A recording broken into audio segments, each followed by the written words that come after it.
श्रीगुरुभ्यो नमः। कान्ताय कल्याणगुणैकधाम्ने नवद्योनाथ प्रतिमप्रभाय नारायणायाखिलकारणाय श्रीप्राणनाथाय नमस्करोमि. ಶ್ರೀಮತ್ಸಮಧ್ವವಿಜಯ ಸಪ್ತಮ ಸರ್ಗದಲ್ಲಿ 52ನೇ ಶ್ಲೋಕ. ಅಮಿತ ಪ್ರಮತಿಂ ಶ್ರುತೀಶ್ವರಃ ಪರಿರೇಭೆ ಪರಿಗೃಹ್ಯತಂ ಧೃತಂ ಪ್ರಣಯಾಮೃತ ಪೂರ್ಣಮಾನಸಃ ಸ್ಮಿತವಕ್ತ್ರಃ ಪರಿಪುಲ್ಲಲೋಚನಃ. ಅಮಿತ ಪ್ರಮತಿಂ ಶ್ರುತೀಶ್ವರಃ ಪರಿರೇಭೆ ಪರಿಗೃಹ್ಯ ತಂ ಧೃತಂ ಪ್ರಣಯಾಮೃತ ಪೂರ್ಣಮಾನಸಃ ಸ್ಮಿತವಕ್ತ್ರಃ ಪರಿಪುಲ್ಲಲೋಚನಃ. ಹಿಂದೆ ನೋಡಿದಂತೆ ಆಚಾರ್ಯರು ಸಾಷ್ಟಾಂಗ ನಮಸ್ಕಾರ ಮಾಡಿದರು. ವೇದವ್ಯಾಸರು ಅವರನ್ನ ಎಬ್ಬಿಸಿ ನಿಲ್ಲಿಸಿದರು ಅಂತ. ತದನಂತರ ಆದದ್ದು ಪ್ರಣಯಾಮೃತ ಪೂರ್ಣ ಮಾನಸಃ, ಸ್ನೇಹ ಎನ್ನತಕ್ಕ ಅಮೃತದಿಂದ ತುಂಬಿದವಾದ ಮನಸ್ಸುಳ್ಳವರು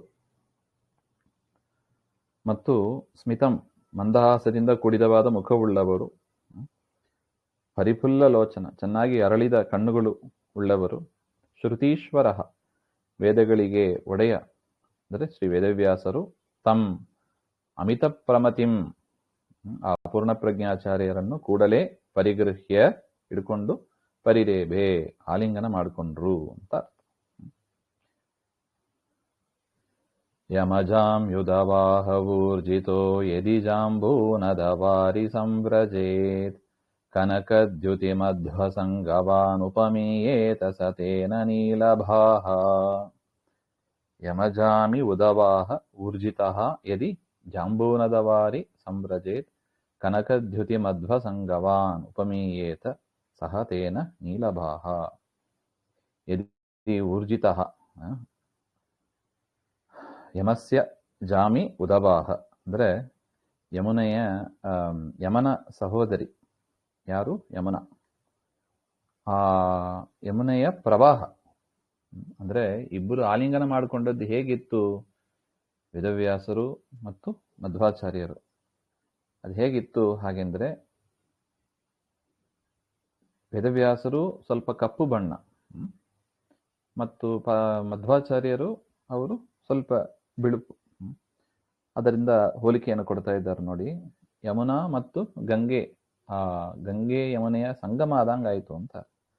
ಜಾಂಬೂನದ್ಯಾಹ, ಜಾಂಬೂನದ ಅಂದ್ರೆ ಬಂಗಾರ, ತದ್ವಾರಿ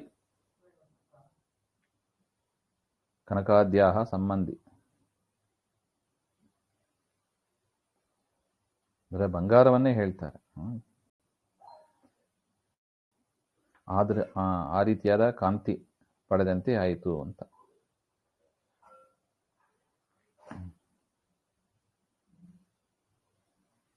ಯಮುನಾ ನದಿಯಲ್ಲಿ ಗಂಗೆ ಬಂಗಾರದ ಸಂಬಂಧ ಆದರೆ ಹೇಗಿರಬೇಕೋ ಆ ಥರ ವಾರಿಜಲಂ ಸಂವ್ರಜೆ ಸಂಗಚ್ಚೆ ತರ್ಹಿ ಕನಕದ್ಯುತಿ ಮಧ್ವ ಸಂಗಮಾನ್. ಕನಕವತ್ ಬಂಗಾರದಂತೆ ಇದ್ದವರು ಶ್ರೀಮನ್ ಮಧ್ವಾಚಾರ್ಯರು. ಅಂತ ಕಾಂತಿಯುಕ್ತರಾದ ಮಧ್ವಾಚಾರ್ಯರ ಸಂಘ ಕಪ್ಪಾಗಿದ್ದ ಆ ವೇದವ್ಯಾಸರ ಜೊತೆಗೆ ಆಯಿತು ಹಾಗೆ ಅಂತ. ಇದೇ ಉಪಮ. ತೇನ ಯಮುನಾ ಜಲೇನ ಸಂಗತ ಜಾಂಬೂನದ ವಾರಿನ. ಯಮುನೆಯ ನದಿಗೂ ಬಂಗಾರದ ಸಂಬಂಧ ಆದರೆ ಹೇಗಿರುತ್ತದೋ ಆ ರೀತಿಯಾಗಿ ಇದೇ ಉಪಮಾನ.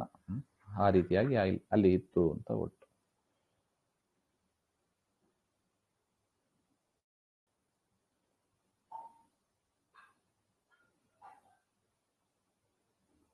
ಯದಿ ರಾಜ ವಿಭೂಷಣೈರ್ಯುತೌ ದ್ವಿಜವರ್ಯಾನ್ವಯ ಜಾವಿಮೌ ಹರಿ ನೃಪಗೋತ್ರ ಭುವೋಃ ಪುರಾತ್ಮನೋಃ ಸ್ಫುಟತುಲ್ಯಾ ಉಪಗೂಢಯೋರ್ಮಿಥಃ. ಯದಿ ರಾಜವಿಭೂಷಣೈಃ ಯುತೌ ದ್ವಿಜವರ್ಯಾನ್ವಯಜೌ ಇಮೌ ಹರಿ ನೃಪಗೋತ್ರ ಭುವೋಃ ಪುರಾ ಆತ್ಮನೋಃ ಸ್ಫುಟತುಲ್ಯೌ ಉಪಗೂಢಯೋಃ ಮಿಥಃ. ದ್ವಿಜವರ್ಯಾನ್ವಯಜೌ ಅಂದ್ರೆ ಇಬ್ಬರು ಕೂಡ ಶ್ರೇಷ್ಠವಾದ ಕುಲದಲ್ಲಿ ಹುಟ್ಟಿದವರು. ವೇದವ್ಯಾಸರು ಅವರು ವಸಿಷ್ಠ ಕುಲದಲ್ಲಿ ಹುಟ್ಟಿದವರು. ಇವರು ಮಧ್ವಾಚಾರ್ಯರು ಪೂರ್ವಾಶ್ರಮದಲ್ಲಿ ಮಧ್ಯಗೇಹ ಕುಲದಲ್ಲಿ ಹುಟ್ಟಿದವರು ಹಾಗೆ ಅಂತ. ಇವರು ಯಾರು ಅಂದ್ರೆ ಇವರು ಹರಿ ಅಂತ ಹೇಳ್ತಾರೆ. ಹರಿ ಅಂದ್ರೆ ಹರಿ ಶಬ್ದವನ್ನ ವಿಷ್ಣುವಿಗೂ ಬಳಸೋದುಂಟು, ವಾಯುದೇವರಿಗೂ ಬಳಸೋದುಂಟು. ವಿಷ್ಣುವಾಯು ಇವರು.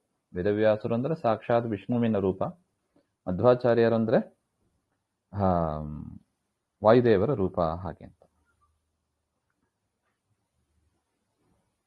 ಈ ರೀತಿಯಾಗಿ ವಸಿಷ್ಠ ವಂಶದಲ್ಲಿ ಬಂದ ವೇದವ್ಯಾಸರು, ಮಧ್ಯಗೇಹರ ವಂಶದಲ್ಲಿ ಬಂದ ಶ್ರೀಮನ್ ಮಧ್ವಾಚಾರ್ಯರು, ಇವರು ಹಿಂದೆ ಏನಾಗಿದ್ದರು ಅಂದ್ರೆ ರಾಜವಿಭೂಷಣೈಹಿ, ಕಿರೀಟ ಕುಂಡಲಾದಿಗಳಿಂದ ಕುಡಿದವರಾಗಿ ಇದ್ದರಂತೆ. ಪುರ, ಯಾವಾಗ? ಪೂರ್ವಜನ್ಮನಿ. ನೃಪಗೋತ್ರ ಭುವೋಹೋ, ಇವರೇ ಹಿಂದೆ ರಾಜರ ವಂಶದಲ್ಲಿ ಬಂದಿದ್ರು. ಹಾಗೆ ಅಂತ. ಯಾವುದದು? ಯದು ಕುರು ಸಂಜ್ಞೌ ಅಂತ. ಯದುವಂಶದಲ್ಲಿ ಮತ್ತು ಕುರುವಂಶದಲ್ಲಿ ಬಂದವರು. ಹಾಗೆ ಅಂತ. ಅಂದ್ರೆ ಏನರ್ಥ? ವೇದವ್ಯಾಸರೇ ಅವರದು ಕೃಷ್ಣಾವತಾರ, ಮಧ್ವಾಚಾರ್ಯರದೇ ಅವರು ಭೀಮನ ಅವತಾರ. ಹಾಗೆ ಅಂತ ನೋಡಿ. ಕೃಷ್ಣ ಮತ್ತು ಭೀಮಸೇನ ದೇವರು ಇಬ್ಬರು ಕೂಡ ರಾಜರ ವಂಶದಲ್ಲಿ, ಶ್ರೇಷ್ಠವಾದ ರಾಜರ ವಂಶದಲ್ಲಿ, ಯದುರಾಜನ ವಂಶ, ಕುರುರಾಜನ ವಂಶದಲ್ಲಿ ಬಂದವರು. ಹಾಗೆ ಅಂತ. ಕುರುಕುಲಜಃ ಭೀಮಃ ನೃಪಗೋತ್ರ ಭುವೋಹೋ ಅಂತ ಕೃಷ್ಣ ಭೀಮರೇ ಇವರು. ಪರಸ್ಪರ ಇವರು ಈಗ ಆಲಿಂಗನ ಮಾಡಿಕೊಂಡು ಸ್ವಾತ್ಮನಃ ಸಮ್ಯಕ್ ತುಲ್ಯೌ ಸದೃಶೌ ಸ್ಯಾತಾಂ. ಇವರು ನೋಡೋದಕ್ಕೆ ಕೃಷ್ಣ ಮತ್ತು ಭೀಮಸೇನ ದೇವರು ಇದ್ದಾಗೆ ಇದ್ದಾರೆ. ಹಾಗೆ ಅಂತ ಒಟ್ಟು. ಯದಿರಾಜ ವಿಭೂಷಣೈರ್ಯುತೌ ದ್ವಿಜವರ್ಯಾನ್ ವಯಜೌ ಇಮೌ ಹರಿ ನೃಪಗೋತ್ರ ಭುವೋ ಪುರಾತ್ಮನೋಃ ಸ್ಫುಟತುಲ್ಯೌಪಗೂಢಯೋರ್ಮಿಥಃ.